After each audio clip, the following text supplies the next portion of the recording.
आम्ही आज नांदेड जिल्हाधिकारी कार्यालयापुढे आमरण उपोषण करण्यासाठी आमचे समाज बांधव बसलेले आहेत।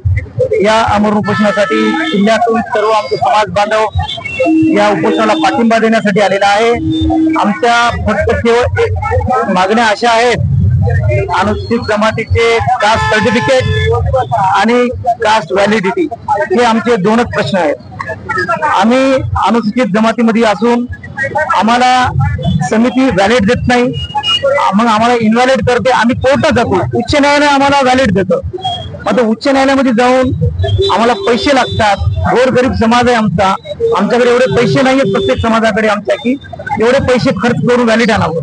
आता मेडिकल इंजिनिअरिंगच्या याद्या लागलेल्या आहेत, आमच्या विद्यार्थ्यांनी एवढे चांगले गुण घेतलेले आहेत, केवळ व्हॅलिडिटी नसल्यामुळे ते आज विद्यार्थी वंचित राहत आहेत। तर आम्ही यासाठी शासनाला जागे करण्यासाठी इथं बसलेले आहोत की आम्हाला सुलभरित्या कास्ट सर्टिफिकेट आणि व्हॅलिडिटी मिळाली पाहिजे। याच्या व्यतिरिक्त आमची दुसरी कुठलीही मागणी नाही। आणि आमचे पुरावे कुठं आहेत? आम्ही हे गॅझेट लावलेले आहेत। मीडियाला विनंती करतो की गॅझेट त्याच्यामध्ये दाखवावे आणि बा आमच्या समाजाला न्याय द्यावा या शासनाने। याच्यासाठी आम्ही इथे जमलेले आहोत।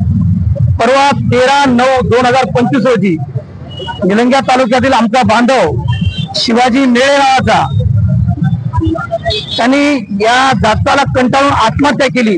त्यांनी चिठ्ठी लिहून ठेवली शासनाच्या नावानं। त्याची एवढी पिळवणूक झाली ते त्याच्या लेकरा बाळाला कास्ट सर्टिफिकेट काढू शकला नाही, कारण की तिथला जो एसडीएम होता तो त्यांना कास्ट देत नव्हता। तर सर्व समाजाला कास्ट मिळतो। व्हॅलिड समिती इनव्हॅलिड केली तरी आम्हाला कोर्ट उच्च न्यायालय देते। समिती म्हणजे काय उच्च न्यायालयापेक्षा मोठी आहे का? आम्हाला हे शासनाला विचारायचं आहे। एवढं बोलतो बांधवांनो, जर आम्हाला न्याय नाही मिळाला तर आम्ही यापुढे मोठ्या प्रमाणात समितीवर मराठवाड्यातून मोठ्या प्रमाणात मोर्चा नेऊ। आणि जर नाही आम्हाला न्याय मिळाला तर समिती आम्ही 100% जाळून टाकल्याशिवाय राहणार नाही। एवढं बोलतो आणि थांबतो।